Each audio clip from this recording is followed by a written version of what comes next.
And we're live on Book Chat Live. And today's guest is the amazing Gina Ramsey, which I don't think is, I usually mispronounce the guest name, but I think Gina Ramsey is quite hard to mispronounce. So you read a lot of books, don't you? And you've also written a book, Gina. Exactly. Yeah, I read quite a bit, as much as I can, actually. And I just released my written book in May 9th of this year. Oh, okay. So it's quite new then. Mm-hmm. Okay. Shall we get onto your books? Sure. Right. And first we have Seriously, I'm Kidding by Ellen DeGeneres. So obviously she's quite famous. So why did you pick this book?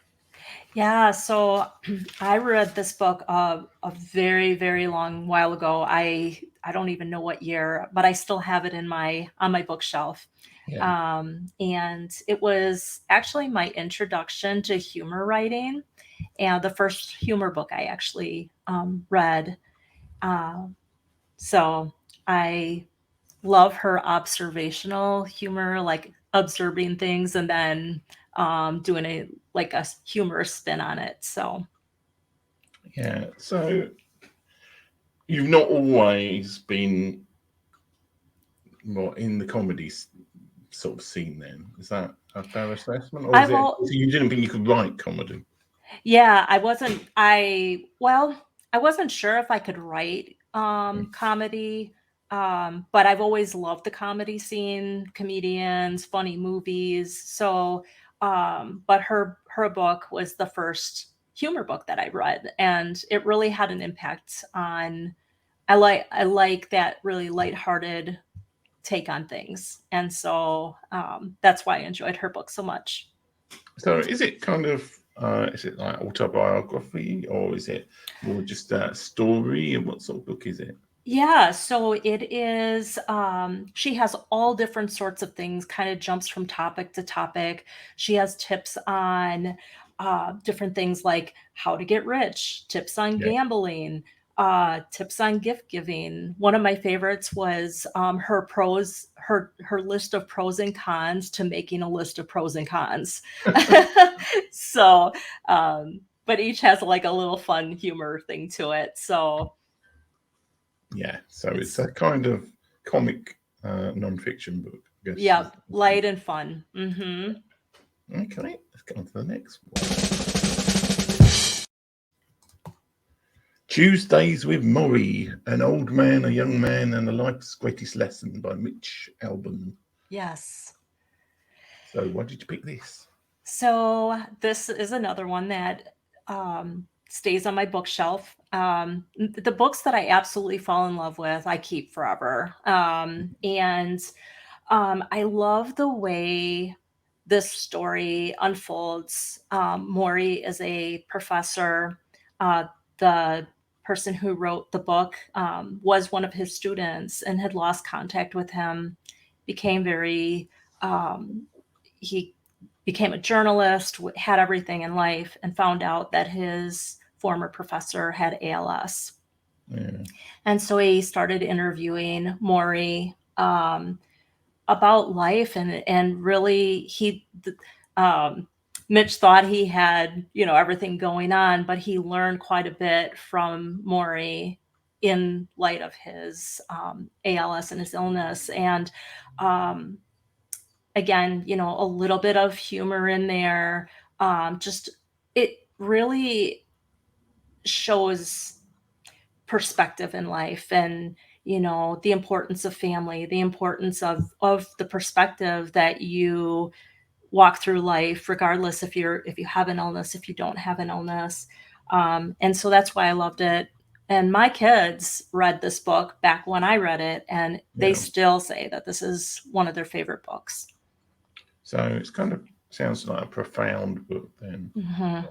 Like, so what were the kind of lessons you learned from it then, apart from it being profound? I think one of the big ones is compassion, being able to sit beside someone and not be afraid of their illness. I'm in the medical social work profession, so I really learned a lot from that. Just sitting and letting someone talk and learn from them. There's so much to learn from people. And then the other things is having a perspective in life that, not a poor me perspective, but that willingness to help others and to look at the brighter side of things. Okay, let's go on to the next book.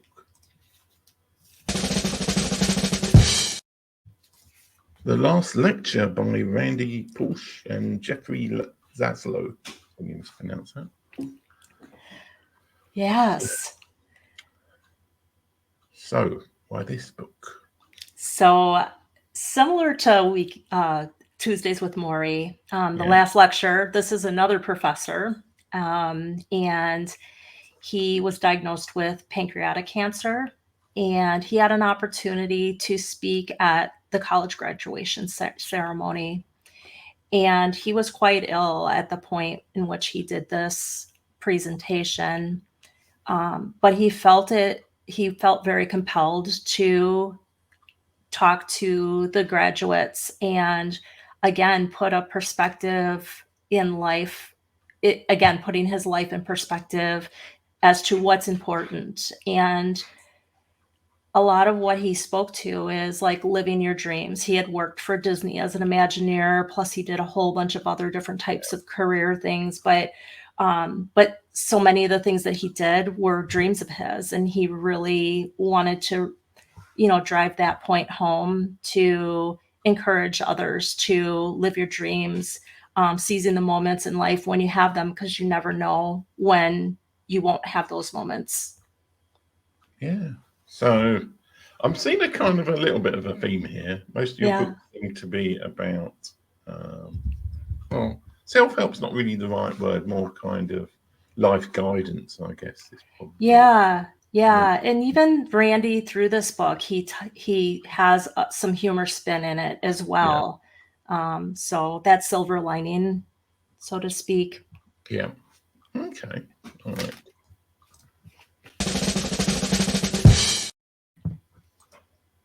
Loud Woman by Jill Celeste. Yes. So, why this book? Yeah. So, Jill Celeste, I met her. I know her. She's a friend of mine. And how I really got to know her, she asked me to be a launch partner for her book. I didn't know what that meant. So, like all these books that really are meaningful to me, I feel kind of guided my path into being a writer myself and an author. Her messages in her book are so poignant in that she talks about women being brave and being able to speak up. And a lot of times we'll hold feelings in and think we're not good enough. Somebody has more experience than we do. It could be an author, and that can be like that self-doubt telling us that we can't do it because there's other people that are better. Okay to say no, setting good boundaries. That's one that I have a hard time doing because I want to say yes to everybody. And then really listening to your gut on things and what feels right and what feels wrong. And her final chapter in that book really stood out to me. She talks about her faith keepers, and those are the women in her life that really mean a lot to her, and how they all gather around her and support her in her dreams and in her goals. And I really connected with that chapter because I really feel like I have my faith keepers who have encouraged me to write my book someday, and they've always been behind me the whole way. So love her book for that. Yeah. So who would you say this book's for then? Is this is this mainly for women, or is this anybody could learn stuff from this? I think anybody could learn stuff from it, but I think women, the book is for women mostly. The way women have been raised in society, just be quiet, don't raise any ruffle any feathers. You don't want to do that. You want to be the polite one and all of that. and how that can be detrimental in some cases, depending on the scenario. So, when to know to have those boundaries and when not to. Okay. Right. Get on to the next book. Your Story Matters by Leslie Leyland Fields. Yes. Yeah. So I started reading Leslie's book after I started writing my book. And I had never had any training in writing other than high school English class. And so I thought, you know what, I'm gonna learn from her. This book really talks about the structure of writing, the importance of having that outer story, but also the real importance of having that inner story, something others are going to be able to take from your writing. The importance of scene making and bringing your reader next to you in that scene, through explaining things through sensory, showing them, not telling them the story. So really after I started reading her book and I started taking her classes too, I had to stop my writing for a little bit, and I had to really take this in and go back through my stories and make sure I'm hitting on those points. So I found it very helpful personally. So is it about storycraft, or is it like general? Yep, it's about storycraft. So what was the biggest lesson you learned that you were falling foul of in your Yeah. story writing then? I think the biggest takeaway is your story matters. Yeah. She doesn't, her goal is not to make people authors of a book. She said not everybody wants to do that. But she feels that it's important for us we all have stories and experiences in life, and how important that is to share those and to write them down. And so I think that was the big takeaway.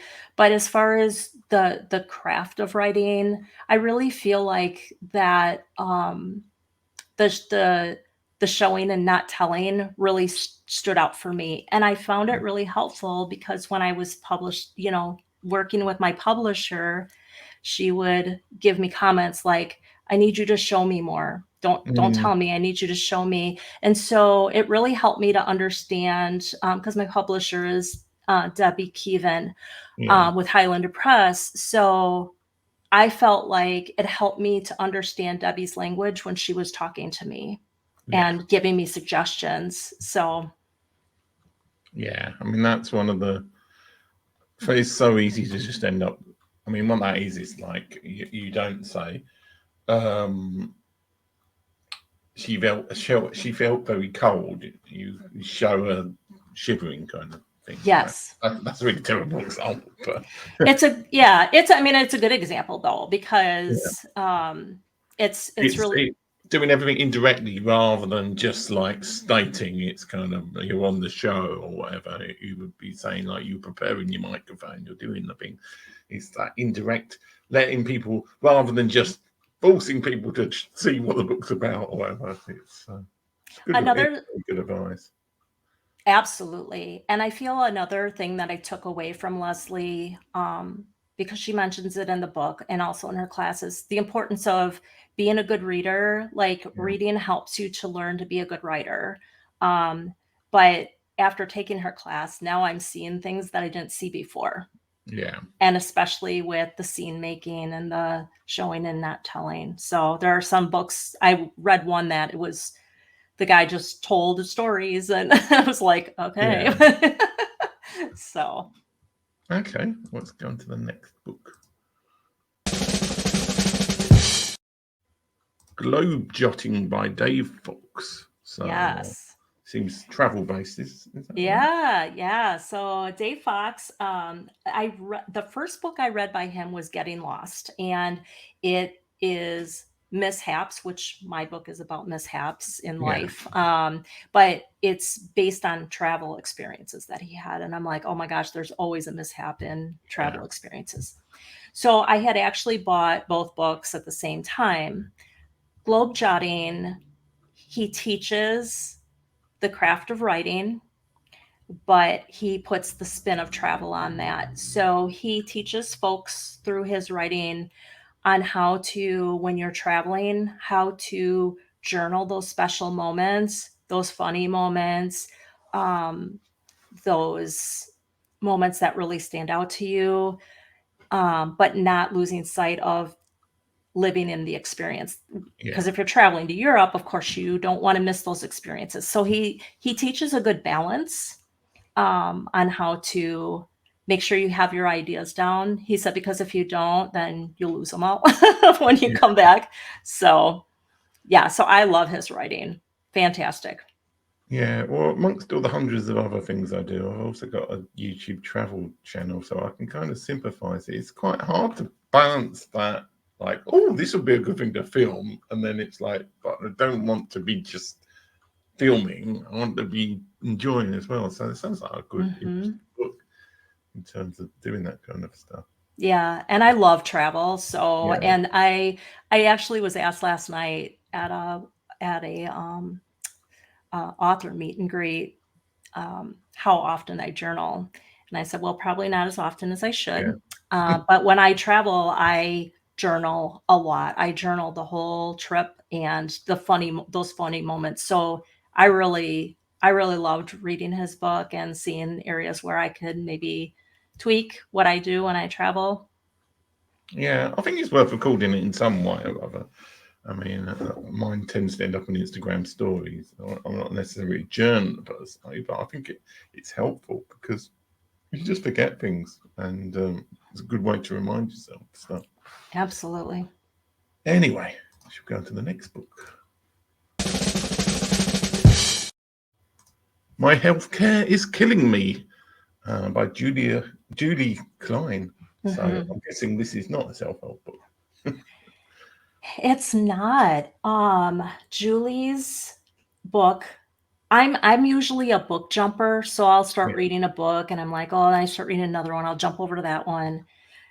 There's some books that I read from cover to cover in just a few sittings, and this was one of those. So Julie was diagnosed with breast cancer, and then she was also diagnosed with another cancer. I can't remember what the other one was. But she had been in a corporate job. She, had a great savings. She had a great retirement, all this stuff. She got caught up in the treatment of cancer, and the system ultimately failed her. Couldn't get help, financially, kept getting denied benefits, lost her insurance because she was having too many treatments. So it really highlighted areas where our healthcare system and our social system really needs some work. And it really stood with me, her story, because I have friends and family members who've walked that path.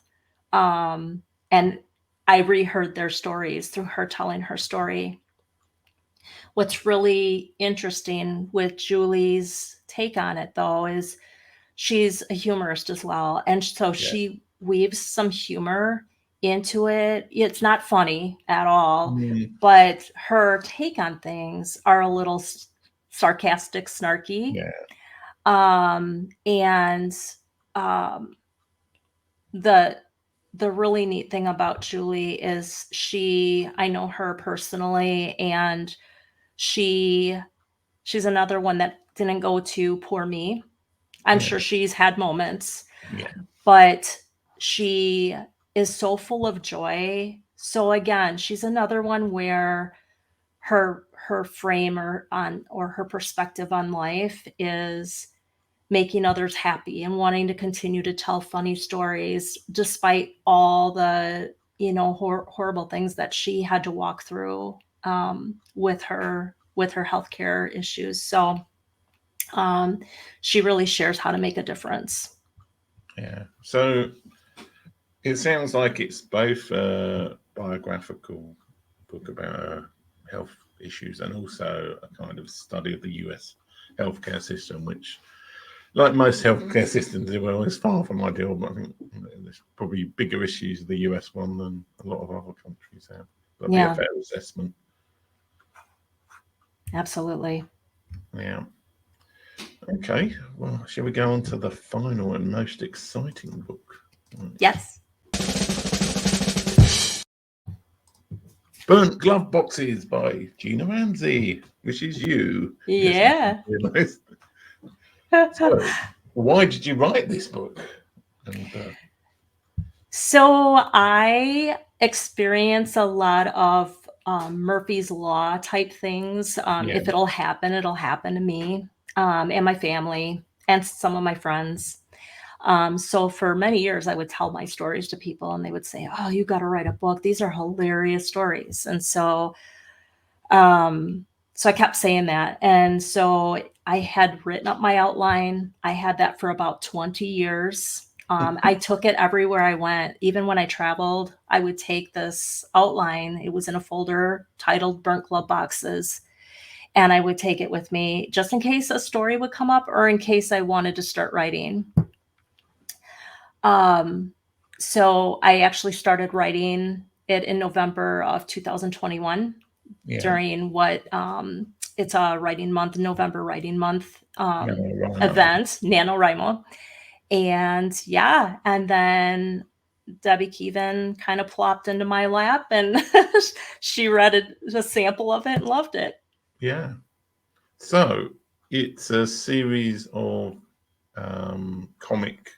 Is it autobiographical? Are they all true, or you made some of them up or exaggerated? They're all true. They're all true and not exaggerated. And that's the irony of it all. Yeah. Because people are like, "No way, that can't be true." And it's like it exactly word for word. It's how each story happened. So well, you can't just tell us there's lots of interesting stories in it. Tell us, obviously don't tell us the best story.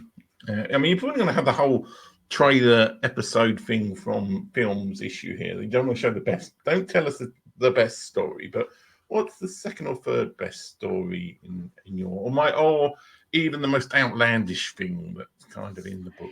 Just to give people an example of what kind of things to expect from it. Yeah. So let me think here. All right. Well, we had a dog and he was a golden retriever and his name was Rusty. Rusty Rumcola was his AKA name. Really good dog. He didn't chew shoes. He didn't chew up stuff in our house, but he would eat weird things from time to time. And he was a runner. He would run our neighborhood. The police even knew him by name. I mean, he was crazy. So, so my daughter, I believe she was going to be 9 years old. And so we were doing a party theme for her birthday party, which was a tropical theme. And we borrowed a bunch of tropical themed party decorations from some friends of ours. And some of those ended up being boxes of these dried up, they were dried starfish that were dyed all different tropical colors, pinks and greens and aqua. My husband had an emergency, had to run to the hospital. He had broken his finger and trying to take care of him. And we came home and the house smelled so bad of fish, like no words could describe the smell. And there were just piles of liquefied starfish, rainbow colored. And I had to explain this to our friends who we borrowed the party favors from. So, and he just stood there wagging his tail like, "Hey, thanks for leaving the smorgasbord for me." Oh, so your dog just ate all of these. Oh, yeah. He ate every box of the starfish. So, and he survived it. Well, that's a good part of that story. You know, a dead dog story might not have been a good one to have Yeah. on listener. Yeah, Is it the first book you've ever written, it or is. are you planning to write any other books in the future? I am actually the transcript that I sent to Debbie, because each genre book has its certain page count that is needed. So I had so many stories that she said, Gina, we're going to have to split this into 2 books. Oh, okay. So the second half will come out in 2024. And then we are going to make it into an anthology. So similar to Chicken Soup for the Soul, but with Yeah. Murphy's Law stories. So we'll have open Yeah. submission periods and people can send their own burnt glove box stories. In the second book, I have 5 stories from other people already, and I call them the burnt glove box community. Yeah. So they're people, they're my tribe. Yeah. All experience the same things. So presumably, the burnt glove box is a story in the book. Then. It is. It is. We actually had a glove box that burnt. Okay. Well, And that's a really good one. And when that happened, I knew instantaneously that that was going to be the title of my book. Yeah. And is the second book going to be? Are you just going to be boring and say burnt glove boxes 2, or Yeah, it might be 2. We'll see what happens. Yeah. Well, Yeah. you could have like I don't know, sort of sort of buried dog or something, whatever the story is based on. So, Yeah. What's really fun is that so there's a lot of humor books that have yeah. quite a bit of language in them that Yeah. isn't suitable for kids to read. But I really take pride in my writing. I have parents that are taking pictures of reading Yeah. with their kids, and they read a burnt glove box story, and that's their bedtime story before they go to bed. Oh, okay. And even my grandson will call me and say, Grandma Bean, this is the story we're on now. So he's on the Rusty stories right now. Yeah. So it's all family friendly then. It is. It is. And my goal with the book, honestly, I said if I can make one person smile or bring some joy to somebody's life, I feel like I've fulfilled my purpose in life. And truly it has. I have people Yeah. have told me how much this has brightened their day. You know, friends that have a family member that are ill, and I bought this book for my mom, and she's sitting on her porch reading it, Yeah. and she's laughing, and I haven't seen her laugh in so long. So it brings me so much happiness because laughter truly is the best medicine. So Yeah. Okay. So I'm going to ask you a final question for the Amazon part of the show, which is, I'm probably not allowing burnt glove boxes in this question, but if you had to pick one of these books to give to somebody, well, I'm going to be complicated here, rather. Like, you can either just pick one book. If you think there's just one book that applies to everybody, then just give one book. But if the answer is it depends, then give us a bit of insight into what your kind of decision tree would be, or what criteria would you look for to determine which book to give to somebody. If that weird question makes sense. Yeah, it does. I think for any writers, I would recommend Leslie's book, Your Story Matters, and even Dave Fox's book, because a lot of the things he talks about are applicable to writers. Yeah. I think if we're talking about a book for everybody, I still would go with The Last Lecture. Yeah. That book I just fell in love with, and I just love the fact that this man, in his final months or days, he took that time to share with others a positive outlook on life. Yeah. Okay. And I thought you might go for the Tuesday with Morrie, but it sounds like those two are kind of very similar, doesn't it? They really are. They really are. I think the other guy, because he worked for Disney, and I always like wanted to be like a Disney artist. So, but yeah, Tuesdays with Morrie, either one of those I think would be, because they're very similar. I think that for anyone who might be a caregiver working in the helping fields, Tuesdays with Morrie would be a real beneficial book just to kind of teach that, being able to sit with somebody during their final days. Okay. Right. Well, on that note, I think I'm going to end the Amazon Live part of the broadcast. So goodbye to the people on Amazon Live. I'm not sure anybody has watched it on Amazon Live, but they might do in the replay. So we'll see. So goodbye, Amazon Live people. And now we're going to start talking about more generally, Gina, because I see you've got authorpreneur on there, which suggests you're doing other things as well as the burnt glove boxes. So let's talk a little bit about that, because obviously you were saying you work in the medical field as well, but let's talk about the author. Why you put authorpreneur there? What are you doing beyond the burnt, or maybe it's associated with the burnt glove box stuff? Yeah, that's a great question. So another author that I absolutely love is Irma Bombeck.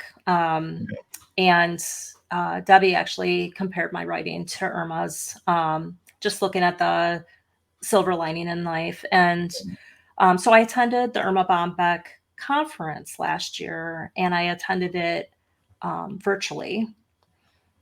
And it's pretty amazing. I'm part of a bunch of writers groups. A lot of them, though, are focused a lot. I mean, you can still learn a lot from going to their classes and stuff like that.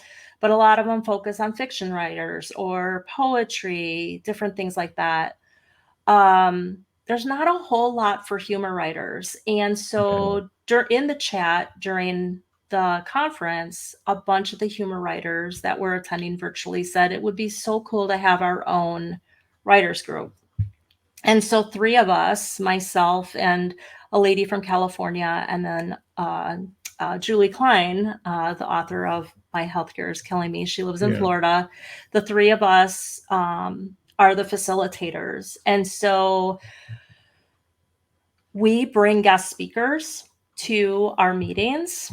And then we're starting to branch out into other different things, different types of meetings. But I think that I would not have, I probably, had I not met Debbie, I probably would have been sitting here today, not on this call with you, still saying, one day I'm going to write my book. I think because I didn't know where to go next. You write the book, then what? What do you do? And all these people in this group feel the same way. They want to write a book, but they don't know how do you publish? What are the best, ropes for that? How do you market? All of those things. So that's where I feel like I can make a difference in the lives of other writers and support them and encourage them and bring those resources, the professionals, to them. And then they have people to turn to if they have those questions or if they want to, start publishing or whatever. Okay. I mean, I used to run a podcast called the Begin Self-Publishing Podcast. So, I mean, I think a lot of people in the independent, or even like, as I say, like the more smaller publishing houses side of things, people don't realise that writing the book is the hard part, really, more than anything else. So, have you kind of set up a website? Are you doing anything regarding that, or are you focusing more on the burnt glove boxes? No, I have a website. And I'm hoping to expand into more speaking engagements as well. So thank you so much for having me on the show today. But I've got the website set up. I've got all my social media set up. And really, now that the book is written and published, now is the time to hit the pavement running and going to different events and stuff like that. And so I feel like by those learned experiences, I'm able to share where things that were successful and things that weren't so successful with others. So Okay. Well, it's a fairly brief YouTube section this week. I've had some discussions that have gone on for ages about. I'll go off on my tangent or something. I'll ask you a random question, but I won't ask you a random question because I might save that for later. So it's been great to have you on the show, and thanks for all the people watching on YouTube in the future, because I'm going to upload it. I don't go live on YouTube. I upload it. So people in the future, thanks for watching.